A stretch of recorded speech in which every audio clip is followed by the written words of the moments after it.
أعوذ بالله من الشيطان الرجيم. بسم الله الرحمن الرحيم. الحمد لله رب العالمين، وبه نستعين على أمور الدنيا والدين. الصلاة والسلام على سيدنا محمد وعلى آله وأصحابه أجمعين. قال الله سبحانه وتعالى في كتابه العظيم: ولتكملوا العدة ولتكبروا الله على ما هداكم ولعلكم تشكرون. وقال الرسول وفي الحديث: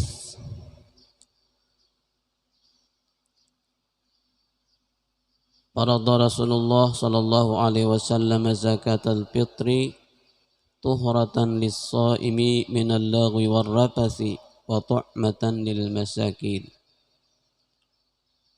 وفي رواية: زكاة الفطر طهرة للصائم من اللغو والرفث وطعمة للمساكين. من أداها قبل الصلاة فهي زكاة متقبلة، ومن أداها بعد الصلاة فهي صدقة من الصدقات. متفق عليه. صدق الله العظيم وصدق رسوله النبي الكريم، ونحن على ذلك من الشاهدين والشاكرين، والحمد لله رب العالمين. Alhamdulillah, puji syukur selalu kita sampaikan kepada Allah Subhanahu wa taala dengan atas segala karunia-Nya, nikmat-Nya, nikmat iman, nikmat Islam, kemudian nikmat yang lain seperti sehat wal afiyah. Alhamdulillah, pada hari ini kita memasuki di hari yang ke-25 di bulan Ramadan 1442 Hijriah. Mudah-mudahan Allah terima segala ibadah-ibadah kita, puasa kita, salat kita, bacaan-bacaan Al-Quran dan zikir kita. Dan kita juga berharap dan selalu berdoa kepada Allah di bulan yang mulia ini, di waktu dan tempat yang mubarak ini, semoga kita diberikan taufik untuk bisa menyelesaikan Ramadan tahun ini dengan sebaik-baiknya. Dan kita juga selalu bermohon kepada Allah semoga dipertemukan dengan Ramadan di tahun-tahun yang akan datang. Salawat dan salam selalu kita sampaikan kepada junjungan kita Nabi besar Muhammad sallallahu alaihi wasallam. Bapak Ibu sekalian, saudara-saudari sekalian yang ulun hormati dan ulun muliakan, mudah-mudahan kita semua diberi rahmat oleh Allah Subhanahu wa taala. Beberapa hari lagi, paling banyak ya 6 hari dengan hari ini, Ramadan akan meninggalkan kita. Ya, tentu kita berharap Ramadan yang kita lewati sejak kita akil balik sampai hari ini, Ramadan tahun demi tahun meningkatkan kualitas keimanan kita. Karena esensi yang terdalam dari Ramadan adalah terbentuknya jati diri, jadi terbentuknya jati diri yang baik, jati diri yang tahun demi tahun selalu ada peningkatan ketahanan dalam berhadapan dengan segala ujian dan cobaan. Jati diri yang memandang ibadah Ramadan adalah sesuatu kenikmatan dan keberkahan, bukan sesuatu yang atau ibadah yang berat untuk dilaksanakan. Sehingga dengan demikian kita kalau mau bertemu Ramadan insya Allah senang dan gembira. Seperti sabda Nabi sallallahu alaihi wasallam, "Lau ta'lamu ummati ma fi Ramadan la tamannau an takuna as-sanatu kulluha Ramadan." Kalau sekiranya umatku, kata Rasulullah, mengetahui segala rahasia, mengetahui segala keutamaan, mengetahui segala banyak atau banyak bermacam-macam kelebihan yang Allah berikan di bulan Ramadan, kata Rasulullah, niscaya mereka akan berharap kepada Allah semoga kiranya Ramadan itu terjadi sepanjang tahun. Jadi lau ta'lamu ummati ma fi Ramadan. Hanya dalam ilmu nahwu lau itu kan adalah huruf yang menegah jawabnya. Seandainya, kalau bahasa kita banyak jaka, jaka kan jaka itu kada mau kada ada terjadi.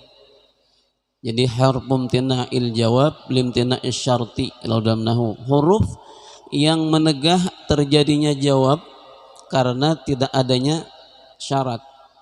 Jaka aku banyak badut jar, aku ke Jakarta. Ke Jakarta tidak ada, kenapa? Karena duitnya kada banyak. Lau banyak di Quran itu. Nah, lau kana fihi ma alihatun illallahu lafasadata. Kata Allah, sekiranya pada keduanya langit dan bumi itu ada Tuhan, di langit ada Tuhan, di bumi ada Tuhan, pasti bumi dan langit itu hancur. Artinya tidak ada Tuhan di langit dan di bumi, karena Tuhannya satu aja, Allah Subhanahu wa ta'ala. Nah, tentunya kita berdoa kepada Allah ya, di suasana atau di akhir-akhir Ramadan ini, di samping kita berdoa kepada Allah, kita terus tingkatkan, bisa koreksi, bisa mengevaluasi ibadah Ramadan yang kita isi dengan puasa, salat dan lain sebagainya. Dan terus kita berdoa kepada Allah, karena kita dituntut untuk maksimal beramal kepada Allah. Mudah-mudahan Allah terima. Tapi kita juga harus cemas, takut kalau ibadah-ibadah kita tidak terima oleh Allah Subhanahu wa ta'ala. Tentunya kita berharap seperti doa-doa kita persembah panjatkan setiap malam, doa witir, Rabbana taqabbal minna itu, ya Allah terimalah dari kami puasa kami, salat kami, dan ibadah-ibadah yang lainnya.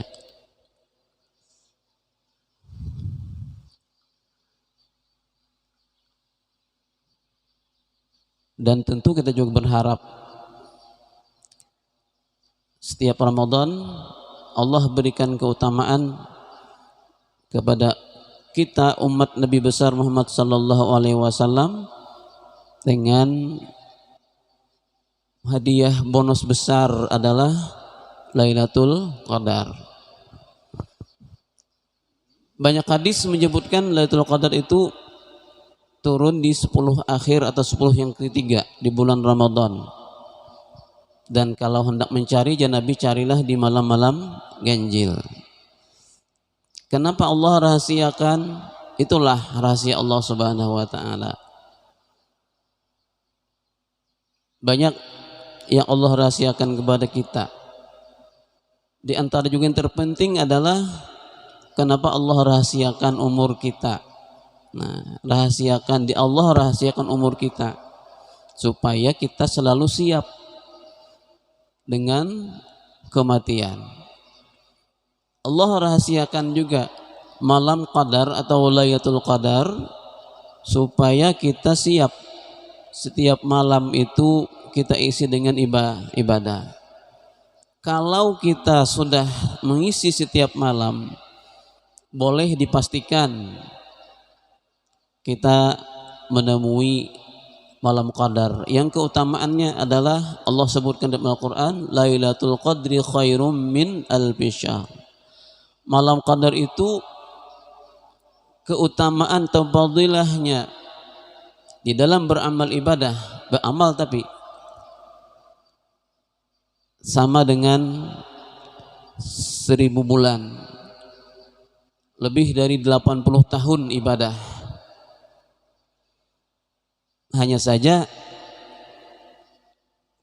kita tidak perlu membanggakan atau menulis, tapi kalau mensyukuri boleh.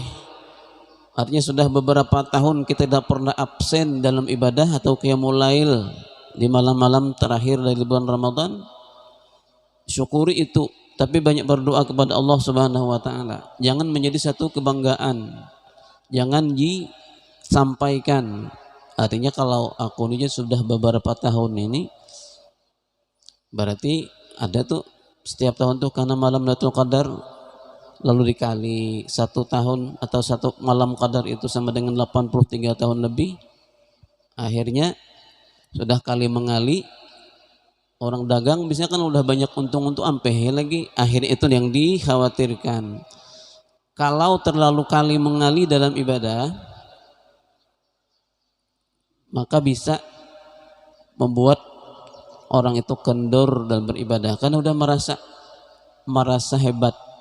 Nah, merasa hebat itu dalam agama kita tidak boleh. Merasa amalnya itu bagus tidak boleh. Merasa dekat dengan Allah pun tidak boleh. Walaupun Allah dekat dengan kita, tapi kita merasa dekat, punya kedudukan, tempat yang istimewa di sisi Allah juga tidak boleh. Nah, tentunya ya itu tadi.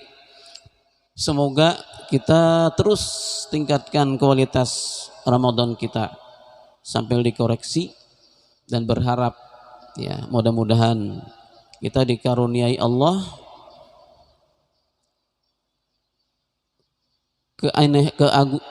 keagungan daripada malam Lailatul Qadar.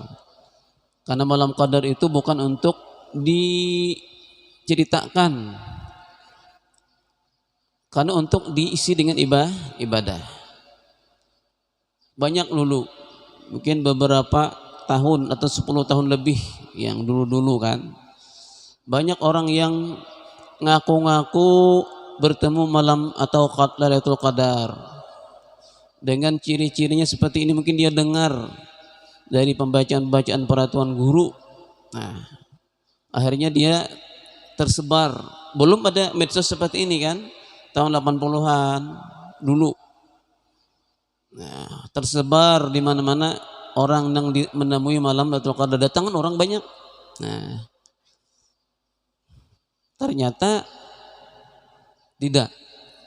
Setelah diinterogasi oleh orang-orang yang berwenang, banyak dari MUI, nah, ternyata tujuannya adalah hanya cari sensasi, ujung-ujungnya adalah duit, seperti itu.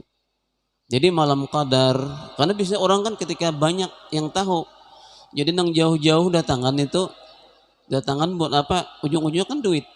Nah kalau udah karena hukum bisa masuk penjara karena itu penipuan. Di dalam surah Luqman atau ayat terakhir surah Luqman itu Allah sebutkan di antaranya tadi, kenapa Allah sembunyikan masa kematian kita. Makanya persamaannya tadi sama dengan Allah sembunyikan malam qadar supaya kita siap standby setiap malam itu, isi Ramadan dengan sebaik-baiknya. Ujian Allah dalam Al-Quran, innallaha indahu ilmus sa'ah, sesungguhnya Allah di sisinya, hanya di sisinya. Kalau di kupas dalam ilmu balaghah, indahu ilmus sa'ah itu zarab itu kan masuk muta'allaqat, ketika didahulukan daripada amilnya, maka dia punya makna penghususan atau qasar namanya. Hanya di sisi Allah lah ilmu sa'ah, hari tentang kiamat. Jadi innallah indahu ilmus sa'ah. Jadi kalau diarabkan Allah itu jadi isim inna, lalu indahu itu zarab ta'alluq kepada yang dibuang, jadi khabar mubtada muqaddam. Jadi ilmus sa'ahnya mubtada muakhar. Jadi indahu ilmus sa'ah. Hanya di sisi Allah lah ilmu tentang atau pengetahuan tentang kiamat. Berikutnya sama itu atapnya lagi, wa yunazzilul ghaits. Kemudian jumlah ismiyah indahu ilmu sa'ah itu menduduki sebagai khabar inna. Begitu juga jumlah-jumlah berikutnya. Sesungguhnya di sisi Allah, jadi hanya di sisi Allah lah pengetahuan tentang kiamat. Nabi pun, para nabi dan rasul pun tidak tahu kapan kiamat terjadi. Yas'alunaka 'anis sa'ati ayyana mursaha. Di Quran itu disebutkan mereka akan bertanya kepadamu Muhammad tentang kiamat, kapan akan terjadi. Jadi kata Allah, katakan Muhammad, pengetahuan atau ilmu tentang kiamat itu ada pada sisi Allah Subhanahu wa taala. Kemudian wa yunazzilul ghaits, menurunkan hujan. Mungkin orang-orang yang sudah mengetahui atau menguasai ilmu yang di BMKG itu kan ada apa namanya itu, bukan ramalan, perakiraan. Jadi perakiraan cuaca. Nah, itu dengan ilmu yang ada pada mereka iya. Tapi kada pasti juga, yang pastinya Allah Subhanahu wa taala. Bisa aja mendung benar tapi kada hujan. Nah, yang ketiga, wa ma tadri nafsum madza taksibu qada. Dan tidak ada satu jiwa pun, tidak satu orang pun yang tahu apa yang akan dia kerjakan besok hari. Makanya dalam hal ini ya, kita mungkin merencanakan besok ada tugas atau sesuatu yang kita rencanakan. Tapi jangan kalau orang bertanya kita jawab dengan pasti, atau kita diundang satu acara saya pasti datang. Nah, tidak boleh. Tidak bolehnya kenapa? Su'ul adab dengan Allah Subhanahu wa taala. Kita dianjurkan mengucap dengan insya Allah. Hanya aja sebagian saudara kita bila insya Allah itu kada kuat. Jar, jangan insya Allah jar. Pasti nah, jangan. Karena insya Allah itulah bagi seorang mukmin itu jawaban yang paling akurat. Nabi pernah ditegur oleh Allah Subhanahu wa taala dalam satu kejadian di mana orang-orang Quraisy mengutus orang-orang Yahudi di Madinah untuk menanyakan kepada Nabi Muhammad beberapa macam, dan beliau itu 3 macam, tentang roh, ada juga yang mengatakan tentang kiamat, tentang Ashabul Kahfi, dan tentang Raja Dzulqarnain. Kata orang Mekah, orang Quraisy, kalau Muhammad itu bisa jawab semuanya, berarti dia bukan nabi. Atau dia tidak tahu kesemuanya, makanya itu nabinya itu abal-abal. Nah, datanglah orang Yahudi bertanya itu kepada Nabi dengan memberikan harapan bahwa di belakang mereka banyak yang akan mengikuti dan masuk ke dalam agama Islam. Jadi mendengar harapan yang diberikan oleh orang yang datang itu bahwa mereka akan banyak masuk Islam kalau Nabi bisa berikan jawaban. Nabi langsung jawab dengan, besok jangan Nabi datang ke sini, aku akan jawab. Nah, di situ Allah Subhanahu wa taala melupakan kepada Nabi, membuat Nabi lupa menyebut insya Allah. Jadi besok, 2 besok, 3 besok, beberapa hari, sampai dalam riwayat itu 40 hari kada ada lagi turun wahyu kepada Nabi. Nabi jadi sedih. Sampai Nabi itu diolok-olok oleh orang-orang Quraisy dan orang Yahudi. Muhammad telah ditinggalkan Tuhannya dan sebagainya.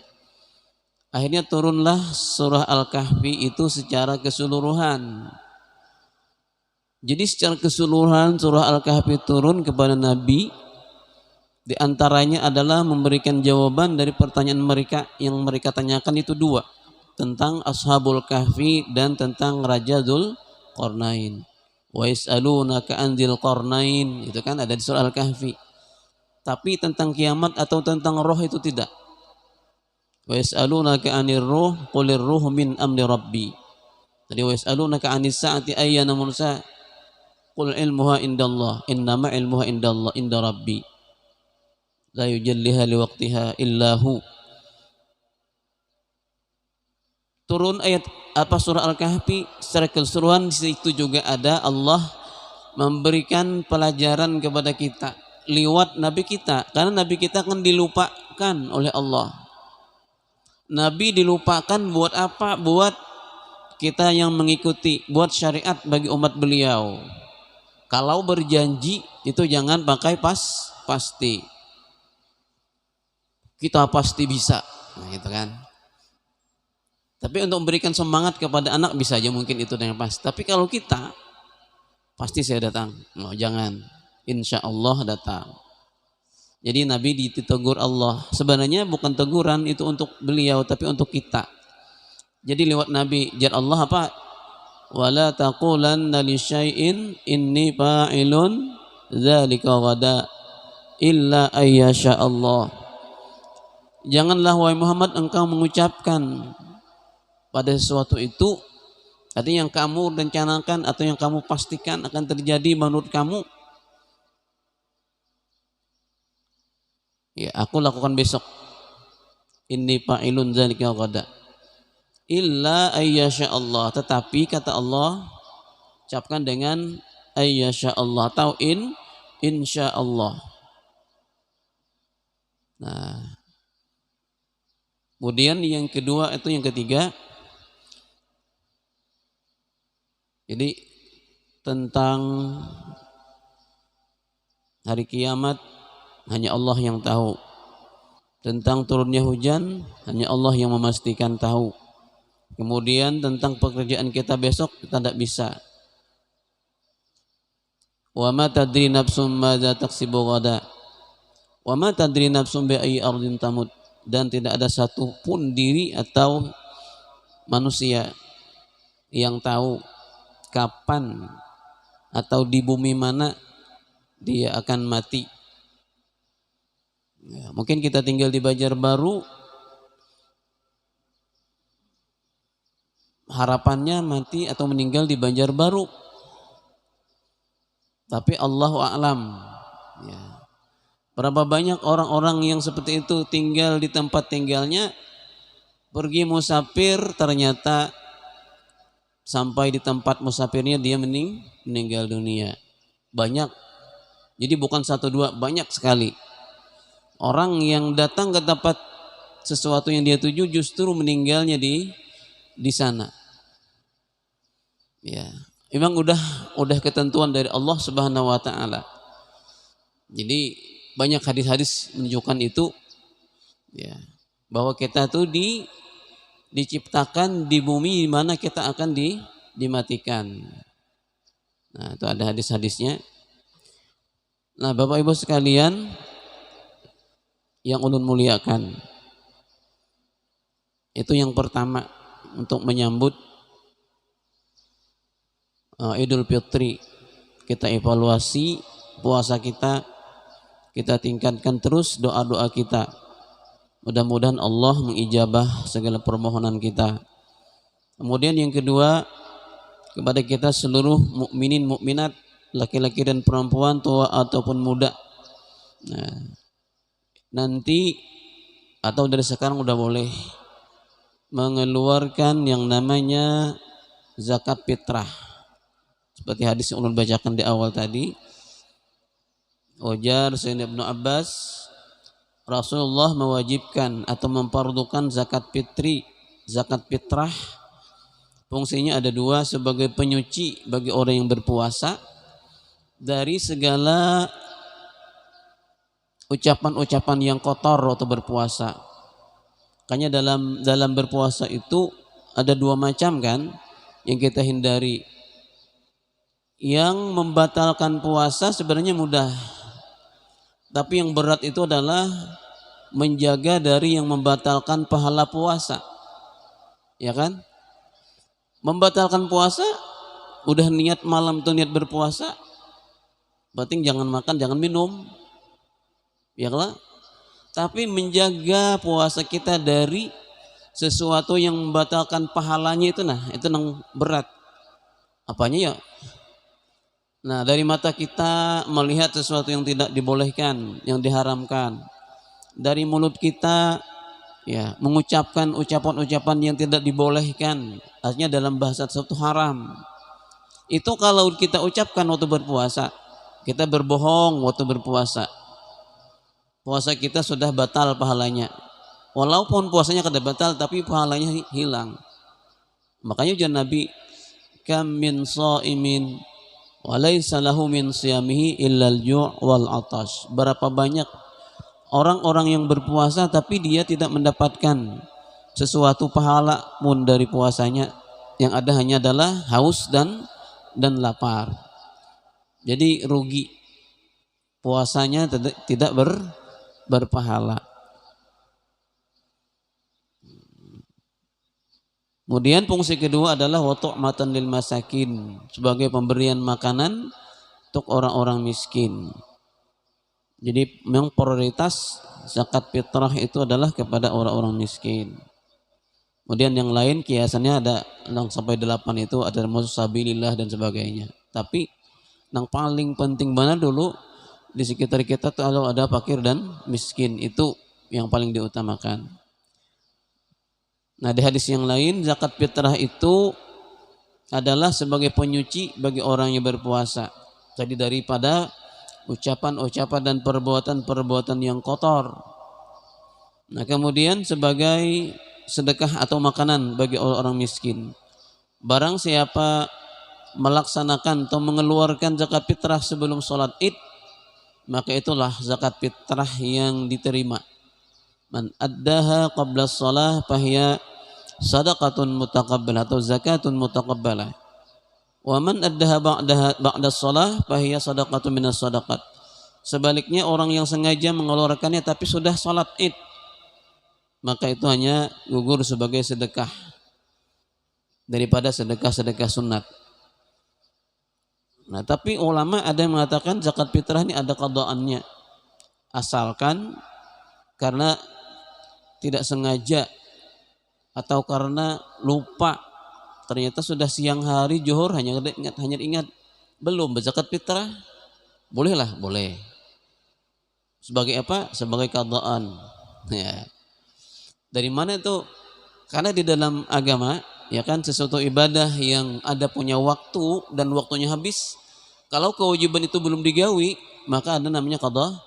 Kayak puasa juga ada uzur, pada sempat puasa batal ya, sholat ya kan asa sudah, nah ternyata habis waktu hanya ingat belum, atau karena asa berudu ya kan sembahyang zuhur pede banar, begitu sampai asar hanya ingat bodoh tadi habis sembahyang duha kan, ternyata jam 11 ada ke kamar kecil, itu kada bodoh lagi waktu zuhur sholat dengan keyakinan bahwa aku belum batal, ternyata habis asar hanya ingat kayak apa tuh salah, aku jadi yakin tadi keyakinan kita tapi didasarkan di sesuatu yang salah tetap salah ya kalau ya. Maka dalam kaidah itu bilanya yakin itu menghilangkan keraguan. Iya, tapi yakin kita salah. Kita yakin ternyata memang tadi kan orang yang ragu itu kita mau salat zuhur namanya kan. Nah, kita ragu, aku ini batalkah, kadakah? Ya kalau tapi kita ingat kan tadi aku wudu, waktu salat duha wudu dan setelah itu kada terasa kada ada lagi melakukan yang membatalkan. Nah, berarti kita yakinkan dalam hati, berarti wudu kita masih ada. Namanya itu al-yaqin la yuzalu bisyakki. Keyakinan tidak bisa hilang atau dihilangkan dengan keraguan, sah sembahyang kita. Tapi salat kita zuhur tadi, kita yakin kalau kita sudah masih dalam keadaan wudu, tapi begitu sejam, 2 jam, 3 jam, jam 5 sore hanya ingat, oh ternyata tadi jam 11 ada ke kamar kecil, buang air kecil. Begitu kada bodoh lagi, zuhur salat. Walaupun yakin kayak apa aja, tetap wajib salat tadi di qadha, sudah waktunya habis. Ya. Itu juga dengan zakat fitrah. Kemudian nanti di akhir atau di penghujung Ramadan masuk kepada 1 Syawal, kita disunahkan banyak-banyak berzikir kepada Allah, banyak-banyak beribadah kepada Allah, karena menghidupkan malam Idul Fitri dengan ibadah juga keutamaannya luar biasa.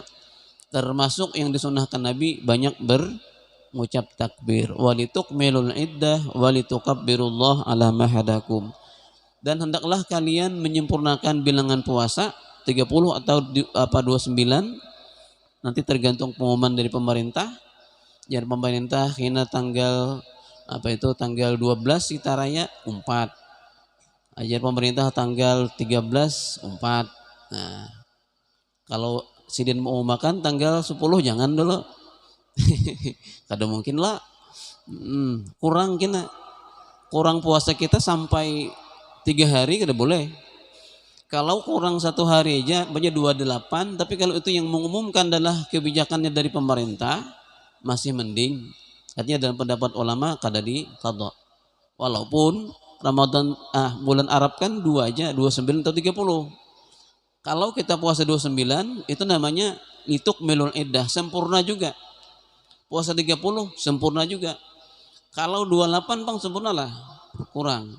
Tapi kalau yang menentukan raya itu adalah dari waliul amri, maka itu bisa diberikan kemaafan. Tapi kalau 27, nah itu banyak, kurangnya 2. Nah, itu wajib di qadha atau dibayar. Kalau kita banyak puasa, nah ternyata 27 aja kita puasa hanya raya, orang melihat bulan ada. Wajiblah kita berhari raya wajib. Cuman puasa kita nanti dibayar kekurangannya. Nah, dan terakhir pada hari raya Idul Fitri, Allah Subhanahu wa taala banyak mencurahkan rahmat. Di dalam hadis Nabi sallallahu alaihi wasallam bersabda, pada malam puasa Lailatul Fitri, Allah di malam Ramadan, malam hari raya fitrah itu memberikan atau menyempurnakan pahala orang yang berpuasa. Lailatul Fitri yuwafillahu ta'ala fiha ajraman shoma syahr Ramadan. Allah berikan dengan sempurna bagi orang yang telah sempurna, bagi orang yang berpuasa dan Ramadannya dengan baik. Nah, kemudian di pagi harinya Allah Subhanahu wa taala memerintahkan kepada malaikat untuk turun ke bumi. Jadi mereka memancar di bumi di mana-mana, di penyimpangan-penyimpangan, dan menyeru dengan ucapan ya ummat Muhammadin ukhruju ila rabbikum. Wahai umat Nabi Muhammad, kata mereka, yuk keluar untuk menghadap Tuhan kalian, maksudnya salat Id. Jadi malaikat-malaikat itu turunan ke bumi pada subuh hari raya itu dan menyeru, dan hadis itu didengar oleh semua makhluk kecuali manusia dan jin. Ucapannya adalah ukhruju ila rabbikum yaqbalul qalil. Keluarlah kalian menghadap Tuhan kalian, Tuhan yang menerima amal yang sedikit tapi membalas dengan balasan yang banyak. Wa yu'til jazil, dan Allah yang membalas balasan yang banyak. Kemudian wa yaghfirul dzambal azim, dan Allah yang mengampuni dosa yang besar. Jadi kata Rasulullah, fa idza barazu ila musallahum, bila mereka sudah nampak, sudah sampai di tempat-tempat salat mereka, mau di masjid, mau di langgar atau di musalla atau di tanah lapang. Memang Rasulullah kalau dia para sahabat juga banyak kalau salat itu di tanah lapang. Supaya apa? Supaya memberi kesempatan itu kepada semua. Karena Idul Fitri, hari raya itu kan hari kegembiraan bersama. Sebenarnya orang-orang yang datang bulan pun ibu-ibu juga disuruh atau dianjurkan untuk hadir. Walaupun tidak ikut salat tapi ikut bertakbiran karena doa-doa waktu dicurahkan Allah Subhanahu wa taala. Jangan kalau datang bulan jaga rumah aja di rumah, enggak. Ikuti aja, umpat juga. Kenapa? Karena orang ketika salat Id berdoa itu curahan rahmat turun. Ya kan? Makanya ya Nabi Fa'idza barazu ila musallahum, jika mereka udah sampai, udah berada, udah nampak di dalam musalla mereka, di masjid, di langgar atau di tanah lapang tadi berkumpul, wada'au dan mereka berdoa, lam yada'ir rabbu tabaraka wa ta'ala hajatun illa qadaha. Allah tidak meninggalkan satu permintaan pun di antara mereka, melainkan Allah akan berikan atau tunaikan. Wala dzamban wala su'alan ila ajabah, dan tidak ada satu permintaan melainkan Allah akan kabulkan. Wala dzamban illa ghafarah, dan tidak ada satu dosa Allah juga berikan keampunan. Fayan sarifuna maghfuran lahum, maka mereka pun pulang ke tempat tinggal mereka masing-masing, mereka diampuni oleh Allah Subhanahu wa taala. Mudah-mudahan Allah Subhanahu wa taala memberikan rahmatnya, memberikan karunia-Nya kepada kita, sehingga kita sekali lagi bisa menyelesaikan Ramadan ini dengan baik, termasuk orang-orang yang mendapat pembebasan dari api neraka di bulan-bulan Ramadan ini, dan orang tua kita, saudara kita, keluarga besar kita, tetangga kita, semuanya kita sebaratan kaum muslimin mendapat dibebaskan oleh Allah daripada api neraka. Amin ya rabbal alamin. Al-Fatihah. Bismillahirrahmanirrahim. Iyyaka na'budu wa iyyaka nasta'in, shiratal mustaqim, shiratal ladzina. Bismillahirrahmanirrahim. Alhamdulillahirabbil alamin. Wassalatu wassalamu ala asyrafil mursalin sayyidina Muhammadin wa ala alihi ajma'in. Allahumma anfa'na ma 'allamtana wa 'allimna ma yanfa'una wa zidna ilma wa zidna ilma wa zidna ilma warzuqna aman. A'udzubika min hali ahli an-nar. Nas'aluka al-'afwa wal 'afiyah fid dunya wal akhirah. Nas'aluka al-'afwa wal 'afiyah fid dunya wal akhirah. Nas'aluka al-taqwa bina. اللهم نسألك رضاك والجنة ونعوذ من سخطك والنار. اللهم اعتق رقابنا ورقاب آبائنا وأمهاتنا من النار. ربنا أتنا حسنة في الآخرة حسنة وقنا عذاب النار. صلى الله على سيدنا محمد وعلى آله وصحبه وسلم والحمد لله رب العالمين. تقبل الله منكم. السلام عليكم ورحمة الله وبركاته.